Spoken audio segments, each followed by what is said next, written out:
महादेव ने भस्म प्रिय है। भस्म जे धारण करे अति प्रिय महादेव ने है। अंग विभूति लगावी। सुंदर एक हमने भगवान शिव जी के बारे में एक पद निर्माण किया गुजराती में है। अंगे भभूत लगावी भारी। भभूत लगावी भारी। भारी मतलब थोड़ी के नहीं। घना महात्मा ने भस्मधारी महात्मा हो पूरा अंग पर भस्म हो। थोड़ा हलन चलन करे तो भस्म नो ढेर थई जाए। थोड़ी जटाम करे तो जटामांथी भस्म नो ढेर थाय। वैराग्य नु प्रतीक तो सही, त्याग नु प्रतीक ने सही समझे तो समझण नु प्रतीक। जड़मूळ मांथी मोहनो नाश कर्यो छे। जीवता मोक्ष ने प्राप्त कर लीधो छे। अंग भभूत लगावी भारी। भारी मतलब जोरदार लगावे छे। आटली भस्म लगावे, એટલી ભસ્મ લગાવેલી છે, ન તાપ લાગે ન ઠંડી લાગે।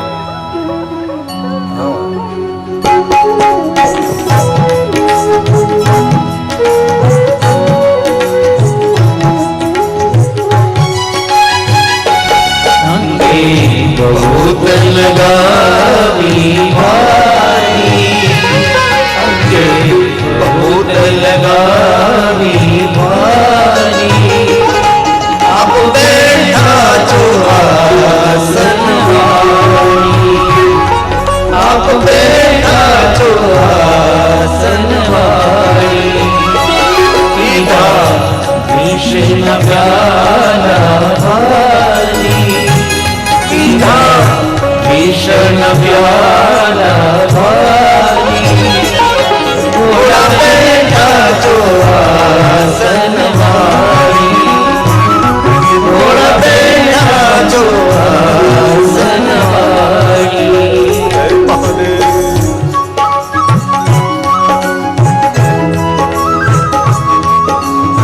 अरे ताली महादेव ने वाहली। ताली लगावाથી જાગૃતિ આવે, સ્ફૂર્તિ આવે। બહેનોને પ્રાર્થના કરતાલ ન વગાડે। પેલો પકડાવો નહીં। તાળી પાડો પેલો પકડાવતા નહીં।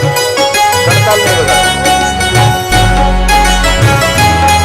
હે લિંગેશ્વર, હે મહાદેવ। शीश पर गंगा जटामा समाई। शीश पर गंगा जटामा समाई। लट लागी छे बारी। लट लागी छे बारी। घोड़ा बैठा जो आसन वाली।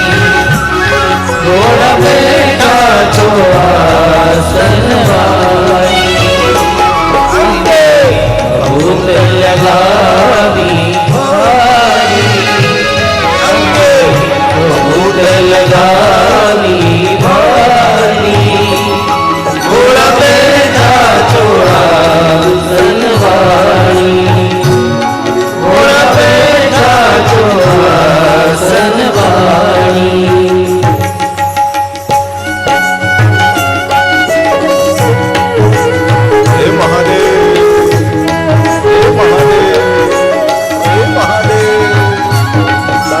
याद करे।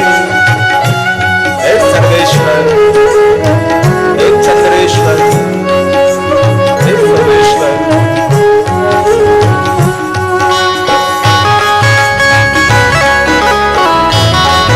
हे सोमनाथ, हे कैलाशनाथ, हे गुरु सोमनाथ, हे महादेव, हे महादेव। कलामस्तक पर चंद्र शोभे। कलामस्तक पर चंद्र शोभे। संगे भूत गणों छे भारी। संगे भूत गणों छे भारी। घोड़ा बैठा जो आसन वाली। घोड़ा बैठा जो आसन वाली। अंगे भभूत लगावी भारी। अंगे भभूत लगावी भारी।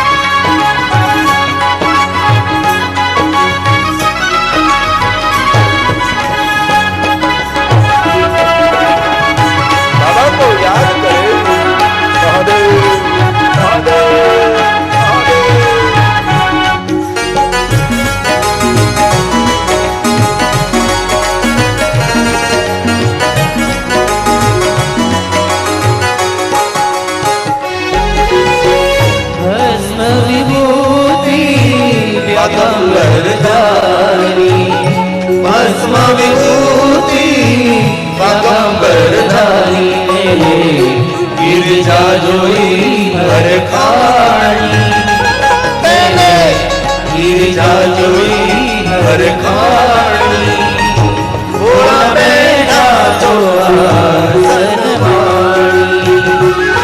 ભોળા બેઠા તો આસનવાણી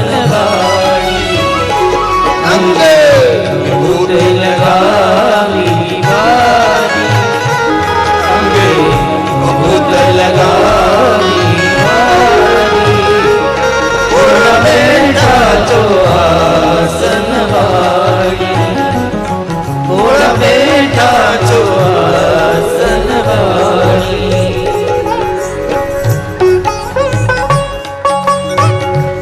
હે મહાદેવ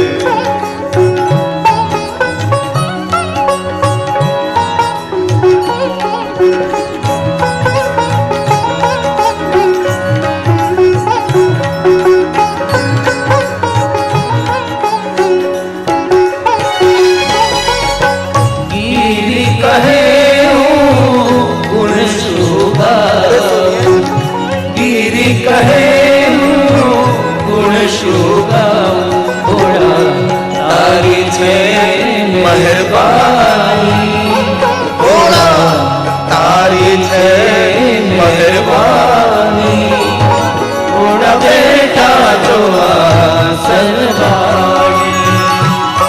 ભોળા બેઠા જો આસનવાણી અંગે ભૂત લગાવી વારી અંગે ભૂત લગાવી વારી ભોળા બેઠા જો આસનવાણી ભોળા બેઠા જો આસનવાણી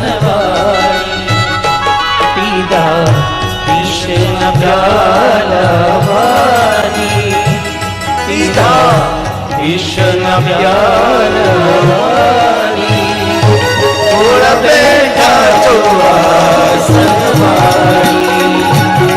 ભોળા બેઠા જો આસનવાણી ભોળા બેઠા જો આસનવાણી ભોળા બેઠા જો આસનવાણી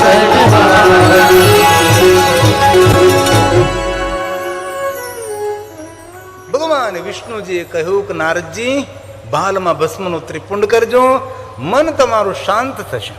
પંચાક્ષર મંત્રનો જાપ કરજો. જે ચિત્તમાં ઉદ્વેગ છે, ચિત્ત અશાંત થયું છે, ચિત્ત શાંત થઈ જશે. ભગવાન શાંતિના દાતા છે નારદજી. હવે ત્રીજી વાત નારદજી યાદ રાખો. વિષ્ણુ ભગવાન નારદજીને શિવ ભક્તિનું માર્ગદર્શન આપે છે. શા માટે? નારદજીએ ક્રોધ કર્યો, નારદજી વિષ્ણુ ભગવાનનો અનાદર કર્યો, નારદજી શિવગુણોનો શ્રાપ આપ્યો. જ્યારે આપણે કોઈને શ્રાપ આપીએ છીએ ત્યારે આપણા પુણ્યનો નાશ થાય છે. તેથી ડાયા માણસોએ કોઈ દિવસ કોઈને શ્રાપ ના આપો. કોઈના માટે ખરાબ વિચારીએ ને ત્યારે એમનું તો ખરાબ થતું થાય, પણ આપણું તો ખરાબ થવાની શરૂઆત થઈ જાય છે. જીવનમાં સુખી થવું હોય તો કર ભલા તો ભોગા ભલા. એકદમ સીધો હિસાબ. શંકર ભગવાને દક્ષ મહારાજને કહ્યું કે દક્ષ મહારાજ, એવો વર્તાવ બીજા સાથે ન કરવો જે વર્તાવ સામા માણસને દુઃખ આપનારો હોય છે. દક્ષ મહારાજ એવી વાણીનો પ્રયોગ ન કરવો, કારણ કે દક્ષ મહારાજે અપરાધ કર્યો હતો. દક્ષ મહારાજે યજ્ઞ કર્યો હતો શિવજીનું અપમાન કરવા માટે, અને કથાથી આપણે સૌ પરિચિત છીએ કે વીરભદ્રએ પછી દક્ષ મહારાજને દંડ કર્યો, મસ્તક તૂટ્યું, યજ્ઞકુંડમાં બળીને ભસ્મ થયું. ભૃગુ ઋષિ દક્ષના ગુરુ છે. ભૃગુ ઋષિએ શિવજીને કહ્યું કે દક્ષ મારો શિષ્ય છે અને એમનું મારે કલ્યાણ કરવું એ જ મારો નિજ ધર્મ છે. મારા દક્ષને જીવિત કરો. ત્યારે શંકર ભગવાને ભૃગુની પ્રાર્થનાથી દક્ષ મહારાજને જીવિત કર્યા હતા. અને ક્યારે અવસર મળે ને હરિદ્વાર જાઓ તો હરિદ્વારની બાજુમાં કનખલ છે. કનખલ નગરમાં દક્ષેશ્વર મહાદેવ છે. શિવ અપરાધ, શાસ્ત્ર અપરાધ, દેવ અપરાધ, સદગુરુ અપરાધ, ગુરુ અપરાધ, માતૃ પિતૃ અપરાધ, દરેક અપરાધોમાંથી મુક્તિ આપનારો દક્ષેશ્વર મહાદેવ ત્યાં બિરાજે છે. ક્યારે અવસર મળે તો દર્શન કરવા ત્યાં. અને ભગવાન મહાદેવે દક્ષ મહારાજને કહ્યું, સાંભળો દક્ષ, આ બ્રહ્માંડનો પ્રારંભ આકાશમાંથી નથી થતો. આ બ્રહ્માંડનો પ્રારંભ પાતાળમાંથી નથી થતો. અત્યારે જે ટેલિવિઝનમાં જોયું દક્ષેશ્વર મહાદેવનું શિવાલય છે, બહુ પ્રાચીન ભગવાન મહાદેવનું દક્ષેશ્વર મહાદેવ શિવલિંગ છે, ગંગા તીરે. દક્ષ મહારાજને મહાદેવ કહે છે કે સાંભળો દક્ષ, કોઈ દિશામાંથી જગતનો પ્રારંભ નથી થતો, કોઈ અનદિશામાંથી જગતનો પ્રારંભ નથી થતો. આ દુનિયાનો પ્રારંભ જ્યાં તમે બેઠા છો, જ્યાં તમે ઊભા છો, જ્યાં તમારું અસ્તિત્વ છે, ત્યાંથી આ જગતનો પ્રારંભ થાય છે. તેથી જે તમે બોલો છો એ તમારાથી પ્રારંભ થશે. જે સારું બોલશો તો સારું તમારાથી પ્રારંભ થશે, નબળું ને ગંદુ ને ખરાબ બોલશો તો તમારાથી બધું પ્રારંભ થશે. તેથી દક્ષ મહારાજ ભૂલથી પણ એવો વર્તાવ ન કરો જે વર્તાવ સામેના માણસને દુઃખ આપનારો હોય. કારણ કે જેવો વર્તાવ બીજા સાથે આપણે કરીએ છીએ એવો વર્તાવ આપણા માટે ફલિત થાય છે. આવું શંકર ભગવાને દક્ષ મહારાજને કહ્યું હતું. તેથી વિષ્ણુ ભગવાન નારદજીને કહે છે કે નારદજી, આપનો કેટલો મહિમા હતો અને તમે ક્રોધ કરી શિવગણોને શ્રાપ આપી અને તમારા પુણ્યનો તમે ક્ષય કર્યો છે. તેથી ડાહ્યો માણસ કોઈના માટે ખરાબ વિચારે નહીં, ડાહ્યો માણસ કોઈ દિવસ કોઈનું ખરાબ કરે પણ નહીં. અને ભલો માણસ તેને કહેવાય છે. લાખ તેને ખરાબ કર્યું હોય સામા માણસ, છતાં પણ તેના હિતની વાત કરે, તેના ભલમંચાની વાત કરે. આવા ભલા માણસોનો કોઈ ભગવાન હોય તો એ ભોળાનાથ છે, ભગવાન ધીંગેશ્વર મહાદેવ, શંકર ભગવાન. મહાદેવ એક એવા દેવ છે કે જેની અંદર એક પણ દુર્ગુણ નથી. એ તો લોકોએ મહાદેવના માટે આવું બધું કહ્યું. બાકી શિવ મહાપ્રણની ગહેરાઈથી તમે સમજો તો શંકર ભગવાનના જીવનમાં એક પણ દુર્ગુણ નથી. સર્વ ગુણોનો ભંડાર ભગવાન શિવ છે. એ તો લોકોની સામે એવી રીતે શિવને પ્રદર્શિત કરવામાં આવ્યા. શમશાનમાં રહેનારો દેવ, ભૂત પ્રેતોની સાથે રહેનારો દેવ, ગાંજા ધુતુરા ભાંગ પીનારો દેવ. અરે ભાઈ, શિવજના માટે જેટલી સમાજમાં ગલતફહેમી થઈ છે એટલી ગલતફહેમી, ગેરસમજ અન્ય દેવતાઓ માટે નથી ઊભી કરવામાં આવી છે.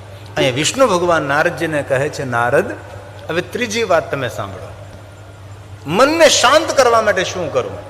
પહેલા તો કહ્યું ભાલમાં ભસ્મનો ત્રિપંડ કરો, પંચાક્ષર મંત્રનો જાપ કરો.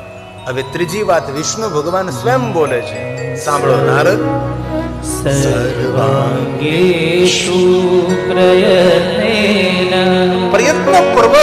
યત્નપૂર્વક નારદજી સર્વાંગી પૂરે અંગ પર રુદ્રાક્ષ શિવવલ્લભ મહાદેવને અતિ પ્રિય છે. નારદજી રુદ્રાક્ષ ધારણ કરો. અરમ રુદ્ર રોગનાશાય ધન્વંતરી રુદ્ર. સાક્ષાત ભગવાન ધન્વંતરીનું રૂપ છે રુદ્રાક્ષ. તનને મનને પ્રફુલ્લિત રાખનારી મહાદેવની આપેલી ઔષધિ જેનું નામ છે રુદ્રાક્ષ. માનવ માત્ર રુદ્રાક્ષને ધારણ કરી શકે છે. શિવ મહાપણા ગ્રંથમાં રુદ્રાક્ષ મહાત્મ્યનો બહુ મોટો વિસ્તાર છે. પણ જે માણસો રુદ્રાક્ષ પહેરતા હોય તેને કટી ભાંગથી ઉપરના ભાગમાં રુદ્રાક્ષ પહેરવું, નાભીથી ઉપર પહેરી શકાય છે, નાભીના નીચેના ભાગમાં રુદ્રાક્ષ પહેરી શકાતો નથી. શિવપુરાણ ગ્રંથની અંદર રુદ્રાક્ષનો બહુ જ મહિમા છે. એવું નથી કે શિવ ભક્તોએ જ રુદ્રાક્ષ પહેરવા. સર્વ મનુષ્ય માટે રુદ્રાક્ષ કલ્યાણ કરે છે. બ્રાહ્મણ, ક્ષત્રિય, વૈશ્ય, શૂદ્ર, પ્રતિલોમજ, શુદ્રનામ સ્ત્રી 24 ઘંટે રુદ્રાક્ષ પહેરી શકે છે. સર્વ માટે રુદ્રાક્ષ, જન્મથી લઈને મૃત્યુ સુધી રુદ્રાક્ષ પહેરી શકાય છે. ઘણા માણસો એમ કે પવિત્ર હોય ત્યારે રુદ્રાક્ષ પહેરી શકાય. હવે શિવ મહાપ્રભુ એમ કરે, સદૈવ રુદ્રાક્ષ ધાર્ય શિવ આજ્ઞા. પવિત્ર અવસ્થામાં પણ રુદ્રાક્ષને પહેરવો ને અપવિત્ર અવસ્થામાં પણ રુદ્રાક્ષને પહેરી શકાય છે. આપણા જીવનમાં અમંગળ ઘટના પવિત્ર હોય ત્યારે ન બને, અપવિત્ર હોય ત્યારે આપણા જીવનમાં અમંગળ થતું હોય છે. અપવિત્રતાને પવિત્રતાનું દાન કરનારો રુદ્રાક્ષ છે. તેથી 24 કલાક સદૈવ રુદ્રાક્ષ ધાર્ય શિવ આજ્ઞા. અમારા સ્વામીશ્રી નિર્દોષાનંદ સ્વામીજીએ રુદ્રાક્ષ ઉપર આખી બુક લખેલી છે. એમના રુદ્રાક્ષ ઉપર ઘણું બધું સંશોધન કર્યું અને અનેક એવા જીવાત્માઓને શિવ તરફ લઈ જનારો આ સાધુ નિર્દોષાનંદ મહાત્મા છે. અનેક જીવાત્માઓને મહાદેવ પ્રતિ પ્રેરિત કરનારા મહાત્મા છે. અને વધારેમાં વધારે સૌને માનસ પૂજા કરાવતા હતા. મન દ્વારા મહાદેવની પૂજા કરાવતા હતા. શિવની પૂજા મન દ્વારા. બહુ શિવનું માર્ગદર્શન પૂરું પાડ્યું છે સ્વામી શ્રી નિર્દોષાનંદ સ્વામીજી, જગદેશ્વરાનજી એમના ગુરુજી. અને શિવપુરાણ ગ્રંથમાં ભગવાન વિષ્ણુજીએ કહ્યું છે, સંસારમાં કોઈ ભટકતો માણસ હોય, સંસારમાં દુઃખી થયેલો માણસ હોય, ઇધર ઉધર યહાં વહાં ભટકતા હોવા કોઈ બી મનુષ્ય દુઃખી થયો છે.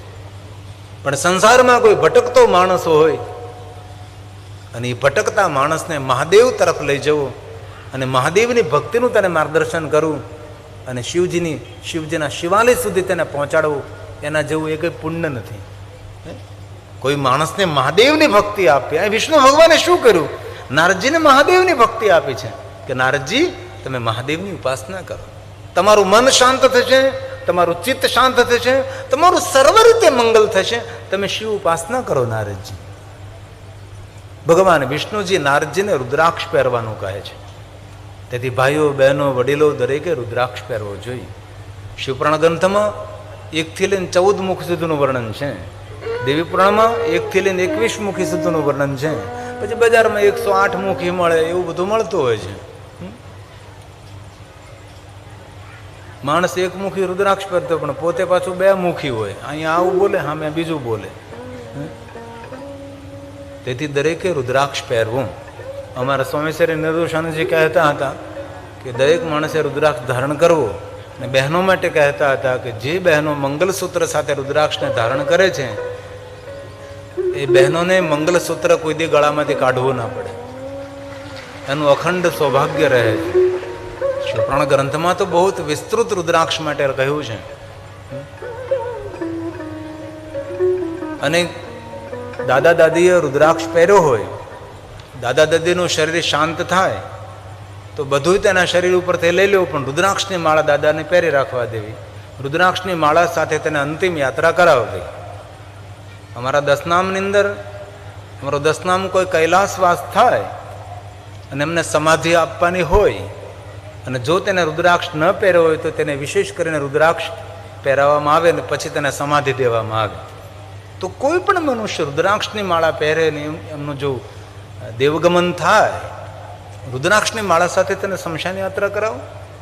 દાદીએ રુદ્રાક્ષની માળા પહેરી હોય, દાદાજીએ રુદ્રાક્ષની માળા પહેરી હોય તો એ માટે શા માટે ગળામાંથી લેવી પડે? પણ એ સોનામાં જો બનાવેલી હોય તો ધીરેથી લઈ લેવી જોઈએ. એ તો જો કે તમને શીખવાડવું ન પડે, આપ સૌ ડાયા માણસો છો. પણ શિવજીની આજ્ઞા છે કે 24 કલાક રુદ્રાક્ષ પહેરી શકાય છે. તેથી મારા ભાઈઓ બહેનો બાળકો સૌને પ્રાર્થના છે રુદ્રાક્ષ પહેરવો જોઈએ. ભલે તમે કોઈ પણ દેવી દેવતાઓની ઉપાસના સાધના કરતા હો, વિશ્વના દરેક દેવતાઓ રુદ્રાક્ષ